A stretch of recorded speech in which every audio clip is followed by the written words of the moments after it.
सत श्री अकाल जी, तुसीं देख रहे हो साझा पंजाब टीवी। मैं हाँ गुरमीत राजा अंबरसर तो। उम्मीद करता हाँ तुसीं सारे ठीक ठाक होवोगे। गल करते हैं अज ਅੰਮ੍ਰਿਤਸਰ ਦੇ ਵਿੱਚ ਤਕਰੀਬਨ ਗੰਡਾ ਸਿੰਘ ਕਲੋਨੀ ਗਲੀ ਨੰਬਰ 11A ਦੇ ਵਿੱਚ ਇੱਕ ਚੋਰਾਂ ਵੱਲੋਂ ਵੱਡੀ ਵਾਰਦਾਤ ਨੂੰ ਜਿਹੜਾ ਹੈਗਾ ਉਹ ਅੰਜਾਮ ਦੇ ਦਿੱਤਾ ਗਿਆ ਆ। ਜੇ ਗੱਲ ਕਰੀਏ ਆਪਾਂ ਤੇ ਪਰਿਵਾਰ ਜਿਹੜਾ ਹੈਗਾ ਸੀ ਉਸ ਰਾਤ ਕਿਤੇ ਫੰਕਸ਼ਨ ਤੇ ਗਿਆ ਸੀ, ਬਿਲਕੁਲ 4 ਘੰਟੇ ਜਿਹੜਾ ਹੈਗਾ ਸੀ ਘਰ ਨੂੰ ਉਸਨੂੰ ਖਾਲੀ ਛੱਡਿਆ ਗਿਆ। ਉਹ ਖਾਲੀ ਛੱਡਣਾ ਹੀ ਮਹਿੰਗਾ ਪੈ ਗਿਆ ਕਿਤੇ ਨਾ ਕਿਤੇ। ਗੱਲ ਕਰਦੇ ਆ ਕਿ ਚੋਰਾਂ ਦੀ, ਕਿ ਜੇ ਚੋਰ ਵੇਖੋ ਤਰੀਕਾ ਵੇਖੋ ਉਹਨਾਂ ਦਾ, ਕਿ ਗਲੀ ਦੇ ਵਿੱਚ CCTV ਕੈਮਰੇ ਵੀ ਲੱਗੇ ਲੇਕਿਨ ਕੈਮਰਿਆਂ ਦੇ ਵਿੱਚ ਕੁਝ ਵੀ ਨਹੀਂ ਆਇਆ। ਜੇ ਆਪਾਂ ਗੱਲ ਕਰੀਏ ਤੇ ਨੁਕਸਾਨ ਦੀ, ਕਿ ਨੁਕਸਾਨ ਜਿਹੜਾ ਹੈਗਾ ਆ ਤਕਰੀਬਨ ਗਹਿਣਾ ਜਿਹੜਾ ਹੈਗਾ ਆ ਚੋਰਾਂ ਵੱਲੋਂ ਉਹ ਲੈ ਕੇ ਚਲੇ ਗਏ ਨੇ। ਕਿ ਲੇਕਿਨ ਚੋਰ ਦੇਖੋ ਕਿੱਡੇ ਸ਼ਾਤਿਰ ਹੈਗੇ ਆ ਕਿ ਘਰ ਦੇ ਵਿੱਚ ਹੋਰ ਵੀ ਸਮਾਨ ਹੈਗਾ ਸੀ। ਜੇ ਆਪਾਂ ਗੱਲ ਕਰੀਏ ਤੇ ਆਈਫੋਨ ਹਰੇਕ ਦੀ ਜਿਹੜੀ ਗਈ ਆ ਪਹਿਲੀ ਪਸੰਦ ਹੁੰਦਾ ਆ। ਤਕਰੀਬਨ 70-80 ਹਜ਼ਾਰ ਲੱਖ ਰੁਪਏ ਦਾ ਆਈਫੋਨ ਹੁੰਦਾ ਆ ਤੇ ਉਸ ਨਾਲ ਦੇ ਆਈਫੋਨ ਕਾਫੀ ਪਏ ਹੋਏ ਸੀ ਘਰ ਵਿੱਚ, ਲੇਕਿਨ ਚੋਰਾਂ ਵੱਲੋਂ ਉਹ ਆਈਫੋਨ ਉੱਥੇ ਹੀ ਛੱਡ ਦਿੱਤੇ ਗਏ ਆ। ਵੱਡੀ ਗੱਲ ਹੈਗੀ ਆ। ਔਰ ਦੂਜੀ ਗੱਲ, 1-2 ਲੈਪਟਾਪ ਵੀ ਪਏ ਹੋਏ ਸੀ ਉਸ ਪਰਿਵਾਰ ਦੇ, ਉਹ ਲੈਪਟਾਪ ਵੀ ਚੋਰਾਂ ਵੱਲੋਂ ਨਹੀਂ ਖੜੇ ਗਏ, ਸਿਰਫ ਉਹਨਾਂ ਵੱਲੋਂ ਗਹਿਣਾ ਹੀ ਖੜਾ ਗਿਆ। ਇਸ ਗੱਲ ਦਾ ਵੱਡਾ ਸਵਾਲ ਹੈਗਾ ਕਿ ਗਹਿਣਾ ਹੀ ਖੜਨ ਦਾ ਕੀ ਮਕਸਦ ਹੈਗਾ ਸੀ, ਕਿਉਂਕਿ ਚੋਰ ਜਿਹਦਾ ਨਾਂ ਹੀ ਚੋਰ ਹੈਗਾ ਆ ਉਹ ਤੇ ਇੱਕ ਛੋਟੀ ਜਿਹੀ ਚੀਜ਼ ਨੂੰ ਨਹੀਂ ਛੱਡਦੇ ਗਏ ਕਿ ਲੈਪਟਾਪ ਨੂੰ ਕਿਵੇਂ ਛੱਡ ਕੇ, ਆਈਫੋਨ ਨੂੰ ਕਿਵੇਂ ਛੱਡ ਕੇ, ਇਹ ਜਿਹੜਾ ਹੈਗਾ ਆ ਚਰਚਾ ਦਾ ਵਿਸ਼ਾ ਹੈਗਾ। ਕਿ ਜੇ ਆਪਾਂ ਗੱਲ ਕਰੀਏ ਅੰਮ੍ਰਿਤਸਰ ਪ੍ਰਸ਼ਾਸਨ ਦੀ, ਕਿ ਪੁਲਿਸ ਵੱਲੋਂ ਦਾਅਵੇ ਕੀਤੇ ਜਾਂਦੇ ਆ ਕਿ ਅੰਮ੍ਰਿਤਸਰ ਦੀ ਵਿੱਚ ਤਕਰੀਬਨ ਅਸੀਂ ਚੋਰਾਂ ਉੱਤੇ, ਡਕੈਤਾਂ ਉੱਤੇ ਨੱਥ ਪਾਈ ਹੋਈ ਆ। ਜਦੋਂ ਦੇ ਤਕਰੀਬਨ ਚੰਨੀ ਸਰਕਾਰ ਵੀ ਕਹਿ ਲਓ ਕਿ ਪੰਜਾਬ ਦੇ ਵਿੱਚ ਬਣੀ ਆ ਤੇ ਹਰ ਪਾਸੇ ਕ੍ਰਾਈਮ ਘਟਿਆ ਹੈਗਾ, ਲੇਕਿਨ ਕਿਤੇ ਨਾ ਕਿਤੇ ਇਹਨਾਂ ਦੇ ਦਾਅਵਿਆਂ ਦੀ ਜਿਹੜੀ ਹੈਗੀ ਉਹ ਫੂਕ ਨਿਕਲਦੀ ਨਜ਼ਰ ਆਉਂਦੀ ਪਈ। ਆਪਾਂ ਗੱਲਬਾਤ ਕਰਦੇ ਘਰ ਦੇ ਮਾਲਕ ਨਾਲ, ਉਹ ਜਾਣਦੇ ਆ ਜੀ ਕਿ ਕਿੰਨਾ ਕੁ ਉਹਨਾਂ ਨੂੰ ਜਿਹੜਾ ਨੁਕਸਾਨ ਹੋ ਗਿਆ, ਕਿ ਉਹ ਆਪਾਂ ਜਾਣਦੇ ਆ ਜੀ। ਤੇ ਭਾਜੀ ਕੀ ਨਾਮ ਜੀ ਆਪਣਾ, ਕਿਹੜਾ ਇਲਾਕਾ ਜੀ? ਸਰ ਮੇਰਾ ਨਾਮ ਕੁਲਤਾਰ ਸਿੰਘ ਹੈ ਜੀ। ਇਹ ਇਲਾਕਾ ਹੈਗਾ ਸਾਡਾ ਗੰਡਾ ਸਿੰਘ ਕਲੋਨੀ, ਤਰਨਤਾਰਨ ਰੋਡ ਹੈ, ਅੰਮ੍ਰਿਤਸਰ ਦਾ ਵਸਨੀਕ ਜੀ। ਸਰ ਇਹ ਰਾਤੀ ਅਸੀਂ ਪਾਰਟੀ 'ਤੇ ਗਏ ਹਾਂ ਤੇ 9 ਵਜੇ ਦਾ ਟਾਈਮ ਸੀ ਤੇ 9 ਵਜੇ ਤੋਂ ਬਾਅਦ ਅਸੀਂ 1 ਵਜੇ, ਪੌਣੇ 1 ਵਜੇ ਵਾਪਸ ਘਰ ਆਏ ਹਾਂ। ਜਦੋਂ ਅਸੀਂ ਆਏ ਹਾਂ ਤਾਂ ਦੇਖਿਆ ਅਲਮਾਰੀਆਂ ਸਾਰੀਆਂ ਖੁੱਲ੍ਹੀਆਂ ਹੋਈਆਂ ਸੀ ਤੇ ਅਲਮਾਰੀਆਂ ਦੇ ਵਿੱਚ ਮਤਲਬ ਕਿ ਸਾਡਾ ਜੋ ਸੋਨਾ ਸੀ, ਗੋਲਡ, ਤਕਰੀਬਨ 15 ਤੋਲੇ ਹੈਗਾ ਸੀ। 15 ਤੋਲੇ ਹੀ। ਬਾਅਦ ਜਿਹੜੀ ਦੂਸਰੀ ਅਲਮਾਰੀ ਸੀ ਉਹਦੇ ਵਿੱਚ ਲੈਪਟਾਪ, ਫੋਨ ਮੇਰੇ ਪਏ ਹੋਏ ਸੀ, ਉਹਨੂੰ ਉਹਨਾਂ ਨੇ ਕੋਈ ਹੱਥ ਲਾਇਆ। ਓਨਲੀ ਸਿਰਫ ਉਹਨਾਂ ਨੇ ਗੋਲਡ ਨੂੰ ਹੱਥ ਪਾਇਆ ਤੇ ਉਹ ਗੋਲਡ ਲੈ ਗਏ। ਤੁਸੀਂ ਉਹ ਵੇਖਿਆ ਨਾ, ਉਹਦਾ ਲੋਕਰ ਕਿਵੇਂ ਤੋੜਿਆ ਉਹਨਾਂ ਨੇ, ਅਲਮਾਰੀ ਦਾ ਲੋਕਰ ਤੋੜ ਕੇ ਤੇ ਉਹ ਗੋਲਡ ਲੈ ਗਏ ਆ। ਫਿਰ ਉਹ CCTV ਕੈਮਰੇ ਵੀ ਲੱਗੇ ਬਾਹਰ ਗਲੀ ਵਿੱਚ ਤੇ ਉਹਨਾਂ ਵਿੱਚ ਅਸੀਂ ਸਵੇਰ ਦਾ ਦੇਖਣ ਦੇ ਕੋਈ ਕੈਮਰੇ ਵਿੱਚ ਨਹੀਂ ਆਏ। ਹੁਣ ਮੈਂ ਪ੍ਰਸ਼ਾਸਨ ਕੋਲ ਇਹੋ ਮੰਗ ਕਰਦਾ ਹਾਂ ਕਿ ਮੈਨੂੰ ਇਨਸਾਫ ਦਿੱਤਾ ਜਾਵੇ। ਕਿ ਪੁਲਿਸ ਪ੍ਰਸ਼ਾਸਨ ਨੂੰ ਵੀ ਮੈਂ ਫੋਨ ਕੀਤਾ, ਉਹ ਵੀ ਅੱਧੇ ਪੌਣੇ ਘੰਟੇ ਬਾਅਦ ਸਾਰਾ ਉਹ ਇੱਥੇ ਆਏ ਨੇ, ਉਸੇ ਵੇਲੇ ਨਹੀਂ ਹੋਇਆ ਇਹ। ਫਿਰ ਉਹਨਾਂ ਨੂੰ 2-3 ਵਾਰੀ ਮੈਂ ਫੋਨ ਕੀਤਾ ਵਾ। ਫਿਰ ਜਿਹੜੇ ਮੈਰਿਜ ਵਿੱਚ ਸਾਰੇ ਲੋਕ ਗਏ ਸੀ ਗਲੀ ਵਾਲੇ, ਉਸ ਰਾਤ ਇਕੱਠੇ ਹੋਏ ਆ, ਉਹ ਉਹਨਾਂ ਨੇ ਮੈਨੂੰ ਬੋਲਿਆ ਕਿ ਕਿਹੜੇ ਮਤਲਬ ਕਿ ਥਾਣੇ ਫੋਨ ਕੀਤਾ, ਜਿਹੜੇ ਆਏ ਨਹੀਂ ਅਜੇ ਤੱਕ। ਫਿਰ ਉਹਨਾਂ ਨੇ ਫੋਨ ਫਿਰ ਦੁਬਾਰਾ ਲਾਇਆ, ਫਿਰ ਥੋੜ੍ਹਾ ਬੋਲੇ ਔਖਾ ਸੌਖਾ।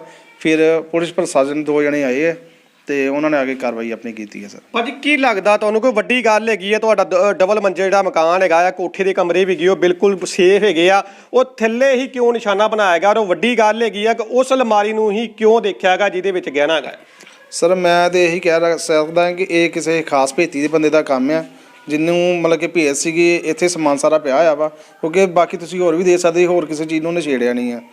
ਉਹ ਸਿਰਫ ਤੇ ਸਿਰਫ ਉਹ ਗਹਿਣੇ ਵਾਲੀ ਜਗ੍ਹਾ 'ਤੇ ਗਿਆ ਵਾ, ਜਿੱਥੇ ਗਹਿਣੇ ਗਏ ਉਹ ਟਾਰਗੇਟ ਬਣਾਇਆ ਉਹਨਾਂ ਨੇ। ਕਿਉਂਕਿ ਜੇ ਆਪਾਂ ਗੱਲ ਕਰੀਏ ਤਕਰੀਬਨ ਆਈਫੋਨ ਦੀ, ਤੇ ਆਈਫੋਨ ਤੇ ਭਾਜੀ ਹਰੇਕ ਦੀ ਪਹਿਲੀ ਪਸੰਦ ਹੁੰਦਾ ਨਾ ਕਿਤੇ ਨਾ ਕਿਤੇ, ਕਿਉਂਕਿ ਤਕਰੀਬਨ ਹਰੇਕ ਨੂੰ ਪਸੰਦ ਹੁੰਦਾ ਆ। ਲੈਪਟਾਪ ਹੁੰਦੇ ਆ, ਉਹਨਾਂ ਨੂੰ ਛੇੜਨਾ ਇੱਕ ਬੜੀ ਵੱਡੀ ਗੱਲ ਹੈਗੀ ਆ। ਕਿਉਂਕਿ ਤਕਰੀਬਨ 6-7 ਤੁਸੀਂ ਦੱਸ ਰਹੇ ਹੋ ਆਈਫੋਨ ਆਪਣੇ ਕੋਲੋਂ ਪਏ ਹੈਗੇ ਸੀ, ਕਿ ਨਾਲ 2 ਲੈਪਟਾਪ ਵੀ ਪਏ ਸੀ, ਉਹਨਾਂ ਨੂੰ ਛੇੜਿਆ ਨਹੀਂ, ਸਿਰਫ ਗਹਿਣੇ ਨੂੰ ਹੀ ਟਾਰਗੇਟ ਕੀਤਾ ਗਿਆ। ਹਾਂਜੀ ਸਰ, ਜਿਹੜੇ ਫੋਨ ਸੀ ਉਹ ਤਕਰੀਬਨ ਉਸੇ ਤਰ੍ਹਾਂ ਹੀ ਪਏ ਹੋਏ ਨੇ, ਲੈਪਟਾਪ ਵੀ ਉਸੇ ਤਰ੍ਹਾਂ ਹੀ ਪਿਆ ਹੋਇਆ ਵਾ। ਦੇਖੋ ਬਾਕੀ ਹੋਰ ਵੀ ਚੀਜ਼ਾਂ ਪਈਆਂ ਹੋਈਆਂ, ਪਰ ਉਹਨਾਂ ਨੇ ਉਹ ਕਿਸੇ ਚੀਜ਼ ਨੂੰ ਨਹੀਂ ਹੱਥ ਲਾਇਆ, ਸਿਰਫ ਉਹਨਾਂ ਨੇ ਸੋਨੇ ਨੂੰ ਹੀ ਹੱਥ ਲਾਇਆ ਤੇ ਸੋਨਾ ਸਾਰਾ ਹੀ ਲੈ ਗਏ ਆ। ਮਤਲਬ ਜੋ ਸਾਡਾ ਹੈਗਾ ਸੀ A to Z ਉਹਨਾਂ ਨੇ ਤਕਰੀਬਨ ਲੈ ਗਏ ਆ। ਕਿਹੜੀ ਚੀਜ਼ ਦੇ ਨਾਲ ਤਕਰੀਬਨ ਤੋੜ ਭੰਨ ਕੀਤੀ ਹੋਊਗੀ? ਕਿਸੇ ਚੀਜ਼ ਤੁਹਾਨੂੰ ਕੋਈ ਲੱਗਦਾ? ਕਿਉਂਕਿ ਆਪਣੇ ਬਿਹੇਵ ਤੇ ਹਰੇਕ ਨੂੰ ਹੁੰਦਾ ਹੈ ਕਿ ਚਲੋ ਕੋਈ ਲੋਹੇ ਦੇ ਨਾਲ ਜਾਂ ਕਿਸੇ ਥੋੜੇ ਦੇ ਨਾਲ ਕੋਈ ਤੋੜ ਭੰਨ ਕਿਸੇ ਚੀਜ਼ ਨਾਲ ਕੀਤੀ, ਤੁਹਾਨੂੰ ਲੱਗਦੀ ਹੈ ਜੀ ਕੋਈ? ਸਰ ਮੇਰੇ ਖਿਆਲ 'ਚ ਕੋਈ ਵੈਸੇ ਤਾਂ ਕੋਈ ਚੀਜ਼ ਦਿਸੀ ਨਹੀਂ ਹੈ ਇੱਥੇ। ਅਸੀਂ ਦੇਖਦੇ ਰਹੇ ਹਾਂ ਕਿ ਸ਼ਾਇਦ ਕੋਈ ਚੀਜ਼ ਮਿਲ ਜਾਏ ਜਿਹਦੇ ਨਾਲ ਉਹਨਾਂ ਨੇ ਤੋੜ ਭੰਨ ਕੀਤੀ ਆ, ਪਰ ਮੇਰੇ ਖਿਆਲ 'ਚ ਤਾਂ ਕੋਈ ਝੱਬਲ ਥੋੜ੍ਹੀ ਹੋਏਗੀ ਜਿਹਦੇ ਨਾਲ ਉਹਨਾਂ ਨੇ ਲੋਕਰ ਤੋੜਿਆ। ਓਕੇ ਹਾਂਜੀ। ਤਕਰੀਬਨ ਇਸ ਇਲਾਕੇ ਦੇ ਵਿੱਚ ਜਿਹੜੇ ਹੈਗੇ ਆ ਕਾਫੀ ਜਿਹੜੀ ਵਾਰਦਾਤਾਂ ਹੁੰਦੀਆਂ, ਕਿ ਜਾਂ ਪਹਿਲੀ ਹੀ ਵਾਰਦਾਤ ਤੁਹਾਨੂੰ ਵੇਖਣ ਨੂੰ ਆਈ? ਨਹੀਂ ਸਰ ਜੀ, ਇਹ ਕਲੋਨੀ ਵਿੱਚ ਪਹਿਲੇ ਹੀ ਬਹੁਤ ਵਾਰਦਾਤਾਂ ਹੋ ਚੁੱਕੀਆਂ ਹੋਈਆਂ ਨੇ। ਇਹ ਪੁਲਿਸ ਪ੍ਰਸ਼ਾਸਨ ਨੂੰ ਵੀ ਪਤਾ ਆ। ਵੀਡੀਓ ਵੀ ਇਹਦੀਆਂ ਕਈ ਸਾਡੇ ਇੱਥੋਂ ਦੇ ਪ੍ਰਧਾਨ ਆ, ਉਹਨਾਂ ਨੇ ਗਰੁੱਪ ਵਿੱਚ ਵੀ ਪਾਈਆਂ ਹੋਈਆਂ ਨੇ ਇਹ ਵੀਡੀਓ, ਪਰ ਇਹ 'ਤੇ ਕੋਈ ਕੇਅਰ ਨਹੀਂ ਕਿਸੇ ਨੇ ਕੀਤੀ ਜੇ। ਤੇ ਇਹ ਜਿਹੜੀਆਂ ਚੋਰੀਆਂ ਲੁੱਟਾਂ ਖੋਹਾਂ ਹੋਈਆਂ, ਚੈਨਾਂ ਕਿਸੇ ਨੇ ਤੋੜੀਆਂ, ਇਹ ਨੋਰਮਲ ਗੱਲਾਂ ਇੱਥੇ ਇਸ ਕਲੋਨੀ ਵਿੱਚ ਚੱਲਣ ਦੀਆਂ। ਜੇ ਆਪਾਂ ਗੱਲ ਕਰੀ ਪ੍ਰਸ਼ਾਸਨ ਦੀ, ਕਿ ਪ੍ਰਸ਼ਾਸਨ ਜਿਹੜਾ ਹੈਗਾ ਆਪਣੀ ਸਿਫਤਾਂ ਕਰਦਾ ਨਹੀਂ ਥੱਕਦਾ ਹੈਗਾ, ਕਿਉਂਕਿ ਛੋਟੀ ਜਿਹੀ ਵੀ ਜੇ ਅਕਸਰ ਕੋਈ ਕਿਸੇ ਨੇ ਮਰਡਰ ਕੀਤਾ ਹੋਵੇ, ਉਸੇ ਵੇਲੇ ਉਹਨੂੰ ਫੜ ਕੇ ਉਹਨੂੰ ਪੁਲਿਸ ਪੀਸੀ ਕਰਦੇ ਗਏ ਨੇ, ਔਰ ਇੰਨੀ ਗੱਲ ਆਖਦੇ ਗਏ ਨੇ ਕਿ ਅਸੀਂ ਬੜੀ ਛੇਤੀ 24 ਘੰਟੇ ਦੇ ਵਿੱਚ ਜਿਹੜਾ ਹੈਗਾ ਸੀ ਕੋਈ ਬਲਾਈਂਡ ਜਿਹੜਾ ਕੇਸ ਹੈਗਾ ਉਹਦੀ ਆਪਾਂ ਉਹਨੂੰ ਸੋਲਵ ਕਰ ਦਿੱਤਾ ਹੈ। ਕਿ ਕਿਤਨਾ ਕਿਤੇ ਤੁਸੀਂ ਸਮਝਦੇ ਜੇ ਕਿ ਸਵਾਲਾਂ ਦੇ ਘੇਰੇ ਦੇ ਵਿੱਚ ਹੈਗਾ ਕਿ ਬਾਰ-ਬਾਰ ਕਿਸੇ ਇਲਾਕੇ ਦੇ ਵਿੱਚ ਜਿਹੜਾ ਹੈਗਾ ਆ, ਉਹ ਵੀ ਭਰਵੇਂ ਇਲਾਕੇ ਦੇ ਵਿੱਚ ਜਿਹੜਾ ਚੋਰੀ ਹੋਣਾ। ਸਰ ਜੀ ਸਾਰਾ ਇਲਾਕਾ ਤੁਸੀਂ ਦੇਖ ਲਓ, ਇਹ ਰਿਹਾਇਸ਼ੀ ਏਰੀਆ ਹੈਗਾ ਆ, ਤੇ ਤੁਸੀਂ ਜਾਂ ਤਾਂ ਬਿਨਾਂ 1-2 ਘਰ ਹੋਣ ਤੇ ਅਸੀਂ ਮੰਨਦੇ ਹਾਂ ਕਿ ਚੋਰੀ ਕਰਕੇ ਚਲੇ ਗਏ, ਹੈ ਨਾ। ਸਾਰੀ ਮਤਲਬ ਫੈਮਲੀਆਂ ਬਹੁਤ ਅੱਛੀਆਂ ਰਹਿੰਦੀਆਂ ਇੱਥੇ, ਤੇ ਪਰ ਕੋਈ ਇੱਥੇ ਉਹੋ ਜਿਹੀ ਕੇਅਰ ਨਹੀਂ ਗਈ ਜੋ ਅਸੀਂ ਪੁਲਿਸ ਪ੍ਰਸ਼ਾਸਨ ਕੋਲ ਮੰਗਦੇ ਹਾਂ ਨਾ, ਉਹ ਚੀਜ਼ ਕੁਛ ਵੀ ਨਹੀਂ ਗਈ ਇੱਥੇ। ਕੀ ਮੰਗ ਕਰਦੇ ਜੇ ਪੁਲਿਸ ਵੱਲੋਂ ਕੀ ਤੁਸੀਂ ਚਾਹੁੰਦੇ ਜੇ? ਤਕਰੀਬਨ ਜਿਹੜਾ ਹੈਗਾ ਚਲੋ ਗੇਨਾ ਇੰਨਾ ਹੋ ਗਿਆ, ਇੰਨਾ ਨੁਕਸਾਨ ਹੋ ਗਿਆ, ਵੱਡੀ ਗੱਲ ਲੱਗੀ ਕਿ ਆਉਣ ਵਾਲੇ ਸਮੇਂ 'ਚ ਇਹੋ ਜਿਹੀ ਘਟਨਾਵਾਂ ਨਾ ਆਵੇ, ਇਸ ਬਾਰੇ ਤੁਸੀਂ ਕੀ ਪੁਲਿਸ ਪ੍ਰਸ਼ਾਸਨ ਕੋਲ ਮੰਗ ਕਰਦੇ? ਸਰ ਮੈਂ ਪੁਲਿਸ ਪ੍ਰਸ਼ਾਸਨ ਕੋਲ ਇਹੋ ਮੰਗ ਕਰਦਾ ਹਾਂ ਕਿ ਜਿਹੜੀ ਵਾਰਦਾਤ ਸਾਡੇ ਨਾਲ ਹੋਈ ਹੈ ਇਹ ਕਿਸੇ ਹੋਰ ਨਾਲ ਵੀ ਹੋ ਸਕਦੀ ਆ।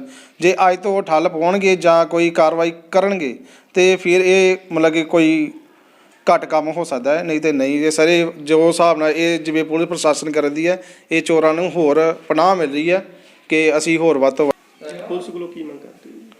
ਸਰ ਪੁਲਿਸ ਕੋ ਮੈਂ ਇਹੀ ਮੰਗ ਰਹਾ, ਦੇਖ ਲਓ ਸੋਨੇ ਦੇ ਜਿੱਚੋਂ ਸਾਡਾ ਸਾਰਾ ਸੋਨਾ ਲੈ ਗਏ, ਸਿਰਫ ਇਹ ਲੋਕ ਹੀ ਰਹਿ ਗਿਆ ਜੀ, ਉਹ ਵੀ ਟੁੱਟਾ ਹੋਇਆ ਲੋਕ ਜੇ ਦੇਖ ਲਓ, ਇਹੋ ਚੀਜ਼ ਲੱਗੀ। ਪ੍ਰਸ਼ਾਸਨ ਕੋ ਮੈਂ ਇਹੋ ਮੰਗ ਕਰਦਾ ਹਾਂ ਕਿ ਇਹ ਜਿਹੜੀ ਵਾਰਦਾਤ ਸਾਡੇ ਘਰ ਹੋ ਗਈ ਹੈ ਕਿਸੇ ਹੋਰ ਦੇ ਘਰ ਨਾ ਹੋਵੇ, ਕਿਉਂਕਿ ਹਰ ਕੋਈ ਮਿਹਨਤ ਮਜ਼ਦੂਰੀ ਵਾਲਾ ਬੰਦਾ ਹੈ, ਹਰੇਕ ਨੇ ਪੈਸਾ ਧੇਲਾ ਜੋੜ ਕੇ ਇਹ ਚੀਜ਼ਾਂ ਬਣਾਈਆਂ ਹੋਣਗੀਆਂ। ਤੇ ਮੈਂ ਇਹ ਪ੍ਰਸ਼ਾਸਨ ਨੂੰ ਮੰਗ ਕਰਦਾ ਹਾਂ ਕਿ ਤੁਸੀਂ ਥੋੜ੍ਹਾ ਇਸ ਕਲੋਨੀ ਵਿੱਚ ਜਾਂ ਏਰੀਏ ਵਿੱਚ ਆਪਣਾ ਕੋਈ ਆਉਣ ਜਾਣ ਦਾ ਕੋਈ ਸਿਲਸਿਲਾ ਲਗਾਈ ਰੱਖੋ, ਜਿਹਦੇ ਨਾਲ ਕੋਈ ਠੱਲ ਪਈ ਰਵੇ ਚੋਰਾਂ ਨੂੰ, ਤੇ ਚੋਰਾਂ ਨੂੰ ਵੀ ਪਤਾ ਲੱਗੇ ਕਿ ਹਾਂ ਭਾਈ ਕੋਈ ਕਾਰਵਾਈ ਕਰ ਰਿਹਾ ਹੈ। ਮੈਂ ਤਾਂ ਕਹਿੰਦਾ ਪ੍ਰਸ਼ਾਸਨ ਨੂੰ ਚਾਹੀਦਾ ਕਿ ਛੇਤੀ ਤੋਂ ਛੇਤੀ ਇਹ ਚੋਰ ਫੜੇ ਜਾਣ, ਤਾਂ ਜੋ ਕੋਈ ਕਿਸੇ ਦਾ ਘਰ ਦਾ ਕੋਈ ਨੁਕਸਾਨ ਨਾ ਹੋਵੇ। ਇਹ ਸੀ ਗੰਡਾ ਸਿੰਘ ਕਲੋਨੀ ਦੇ 11 ਨੰਬਰ ਏ ਗਲੀ ਦੇ ਹੈਗੇ ਨੇ ਵਸਨੀਕ, ਇੱਕ ਪੀਰੀਅਡ ਪਰਿਵਾਰ ਹੀ ਆਪਾਂ ਕਹਿ ਸਕਦੇ ਹੈਗੇ, ਕਿਉਂਕਿ ਵੱਡੀ ਗੱਲ ਹੈਗੀ ਆ ਚੋਰਾਂ ਵੱਲੋਂ ਇਹਨਾਂ ਦੇ ਘਰ ਨੂੰ ਨਿਸ਼ਾਨਾ ਬਣਾਇਆ ਗਿਆ ਹੈਗਾ ਆ, ਔਰ ਤਕਰੀਬਨ 15 ਤੋਲੇ ਗਹਿਣਾ, ਵੱਡੀ ਗੱਲ ਹੈਗੀ ਆ, ਤਕਰੀਬਨ 15 ਤੋਲੇ ਗਹਿਣਾ ਆਪਾਂ ਵੈਸੇ ਗੱਲ ਕਰੀਏ ਤੇ ਤਕਰੀਬਨ 5-6 ਲੱਖ ਦਾ ਬਣ ਜਾਂਦਾ ਹੈਗਾ ਆ, ਜ਼ਿਆਦਾ ਵੀ ਹੋ ਸਕਦਾ ਹੈਗਾ ਆ, ਲੇਕਿਨ ਉਹਨੂੰ ਨਿਸ਼ਾਨਾ ਬਣਾਇਆ ਗਿਆ। ਔਰ ਇੱਕ ਜ਼ਿਕਰਯੋਗ ਗੱਲ ਕਰਨ ਵਾਲੀ ਹੈਗੀ ਆ ਜਿਹੜੀ ਹੈਗੀ ਆ, ਕਿਉਂਕਿ ਸਵਾਲਾਂ ਦੇ ਘੇਰੇ 'ਚ ਕਿਤੇ ਨਾ ਕਿਤੇ ਹੈਗੀ ਆ ਨਾ ਕਿ ਤਕਰੀਬਨ ਲੈਪਟਾਪ ਨੂੰ ਛੱਡਿਆ ਗਿਆ, ਉਹ ਜਿਹੜੇ ਆਈਫੋਨ ਹੈਗੇ ਸੀ ਉਹਨਾਂ ਨੂੰ ਵੀ ਛੱਡ ਦਿੱਤਾ ਗਿਆ। ਔਰ ਜੇ ਘਰ ਦੀ ਗੱਲ ਕਰੀਏ ਤੇ ਹੋਰ ਵੀ ਕਮਰੇ ਹੈਗੇ ਸੀ, ਉਹਨਾਂ ਕਮਰਿਆਂ ਨੂੰ ਬਿਲਕੁਲ ਨਾ ਜਾ ਕੇ ਸਿਰਫ ਉਸੇ ਕਮਰੇ ਨੂੰ ਨਿਸ਼ਾਨਾ ਬਣਾਇਆ ਗਿਆ ਜਿਹਦੇ ਵਿੱਚ ਗਹਿਣਾ ਹੈਗਾ ਸੀ। ਔਰ ਦੂਜੀ ਗੱਲ ਹੈਗੀ ਆ, ਵਾਰਦਾਤ ਕਰਨ ਵੇਲੇ ਕੋਈ ਇਹੋ ਜਿਹਾ ਸਮਾਨ ਵੀ ਨਹੀਂ ਛੱਡ ਕੇ ਗਏ, ਕੋਈ ਨਿਸ਼ਾਨਾ ਵੀ ਨਹੀਂ ਛੱਡ ਕੇ ਗਏ। ਕਿ ਜੇ ਆਪਾਂ ਗੱਲ ਕਰੀ ਸੀਸੀਟੀਵੀ ਦੀ, ਕਿ ਸੀਸੀਟੀਵੀ ਦੀ ਗੱਲ ਕਰੀਏ ਤੇ ਆਸੇ-ਪਾਸੇ ਦੇ ਵਿੱਚ ਸੀਸੀਟੀਵੀ ਫੁਟੇਜ ਦੇਖਦੇ ਪਏ ਨੇ, ਪੁਲਿਸ ਪ੍ਰਸ਼ਾਸਨ ਵੀ ਦੇਖਦਾ ਪਿਆ ਹੈ, ਲੇਕਿਨ ਕੁਝ ਵੀ ਨਜ਼ਰ ਨਹੀਂ ਆ ਰਿਹਾ। ਇਹ ਤੇ ਇੱਕ ਗੱਲ ਉਹ ਹੈਗੀ। ਤੇ ਫਿਲਮਾਂ ਦੇ ਵਿੱਚ ਆਪਾਂ ਇੱਕ ਫਿਲਮ ਦੇਖਦੇ ਹੁੰਦੇ ਸੀ ਨਾ ਕਿ ਜਿਹੜਾ ਸ਼ਕਤੀਮਾਨ ਕਹਿ ਲਈਏ, ਜਾਂ ਆਪਾਂ ਸ਼ਕਤੀਮਾਨ ਕਹਿ ਸਕਦੇ ਹਾਂ, ਕਿ ਜਾਂ ਫਿਰ ਆਪਾਂ ਕਹਿ ਸਕਦੇ ਕੋਈ ਜਾਦੂਗਰੀ ਕਹਿ ਲਈਏ, ਕਿ ਜਾਂ ਫਿਰ ਇੱਕ ਅਨਿਲ ਕਪੂਰ ਦੀ ਫਿਲਮ ਆਉਂਦੀ ਹੁੰਦੀ ਸੀ ਮਿਸਟਰ ਇੰਡੀਆ, ਜਿਹਦੇ ਨਾਲ ਕੀ ਹੁੰਦਾ ਸੀ ਕਿ ਉਹ ਗੈਪ ਹੋ ਕੇ ਜਾਂਦਾ ਸੀ, ਕਿ ਕਿਸੇ ਵੀ ਕੰਮ ਨੂੰ ਅੰਜਾਮ ਦੇ ਦਿੰਦਾ ਸੀ। ਲੇਕਿਨ ਉਸ ਤਰ੍ਹਾਂ ਦਾ ਵਾਕਿਆ ਜਿਹੜਾ ਹੈਗਾ ਆ ਸੁਲਤਾਨਵਿੰਡ ਰੋਡ, ਤੰਤਾ ਰੋਡ ਦੇ ਉੱਤੇ ਜਿਹੜਾ ਹੈਗਾ ਹੋਇਆ ਆ, ਇੱਕ ਮਿਸਟਰ ਇੰਡੀਆ ਬਣ ਕੇ ਚੋਰ ਆਇਆ, ਘਰ ਦੇ ਜਿਹੜੀ ਚੀਜ਼ਾਂ ਨੂੰ ਚੋਰੀ ਕਰਕੇ ਉਹ ਅੰਜਾਮ ਦੇ ਕੇ ਰਫੂ ਚੱਕਰ ਹੋ ਗਿਆ। ਹੁਣ ਦੇਖਣਾ ਹੋਵੇਗਾ ਕਿ ਪੁਲਿਸ ਪ੍ਰਸ਼ਾਸਨ ਕੀ ਕਾਰਵਾਈ ਕਰਦਾ ਹੈ। ਚੌਂਕੀ ਸ਼ੇਰੋਂ ਚਾਹ ਜੀ। ਇੱਕ ਨਾ ਤੁਸੀਂ ਸਰ ਰਾਤ ਦੀ ਤੁਹਾਡੇ ਕੋਲ ਕੰਪਲੇਂਟ ਆਈ ਹੈ ਜੀ 11 ਨੰਬਰ ਗਲੀ ਗੰਡਾ ਸਿੰਘ ਕਲੋਨੀ ਤੰਤਾ ਰੋਡ ਦੇ। ਸਰ ਉਹਦੇ ਬਾਰੇ ਦੱਸੋ ਥੋੜਾ ਜਿਹਾ, ਕੀ ਆਪਣਾ ਕਾਰਵਾਈ ਕੀਤੀ ਜਾ ਰਹੀ ਹੈ? ਉਹਦੇ ਬਾਰੇ ਭਾਜੀ ਕਰ ਰਹੇ ਆ, ਤੁਸੀਂ ਸਾਰਾ ਕੁਝ ਤਫਤੀਸ਼ ਕੀਤੀ ਜਾ ਰਹੀ ਹੈ, ਬੰਦੇ ਸ਼ੱਕੀ ਬੰਦਿਆਂ ਨੂੰ ਬੁਲਾ ਰਹੇ ਆ। ਬਸ ਠੀਕ ਹੈ, ਬਸ ਤਫਤੀਸ਼ ਕੀਤੀ ਜਾ ਰਹੀ ਹੈ, ਬਸ ਹੁਣ ਤਫਤੀਸ਼ ਕੀਤੀ ਜਾ ਰਹੀ ਹੈ, ਸ਼ੱਕੀ ਬੰਦਿਆਂ ਨੂੰ ਬੁਲਾ ਰਹੇ ਆ। ਬਸ ਠੀਕ ਹੈ ਜੀ। ਔਰ ਕਿੰਨੇ ਚਿਰ ਤੱਕ ਉਹਨਾਂ ਦੇ ਚੋਰਾਂ ਦੀ ਗਿਰਫਤ, ਉਹਨਾਂ ਦੇ ਢੋਣ ਤੱਕ ਪਹੁੰਚ ਕੇ ਉਹਨਾਂ ਨੂੰ ਜਿਹੜਾ ਇਹਨਾਂ ਨੂੰ ਪੀੜਤ ਪਰਿਵਾਰਾਂ ਨੂੰ ਜਿਹੜਾ ਹੈਗਾ ਗਹਿਣਾ ਉਹ ਵਾਪਸ ਦਿਲਾਉਂਦਾ ਆ। ਗੱਲਬਾਤ ਕਰਦੇ ਆ ਪੁਲਿਸ ਪ੍ਰਸ਼ਾਸਨ ਨਾਲ, ਉਹ ਜਾਣਦੇ ਆ ਜੀ ਕੀ ਉਹਨਾਂ ਵੱਲੋਂ ਕਾਰਵਾਈ ਕੀਤੀ ਜਾਂਦੀ ਹੈ। ਸਤਿ ਸ਼੍ਰੀ ਅਕਾਲ।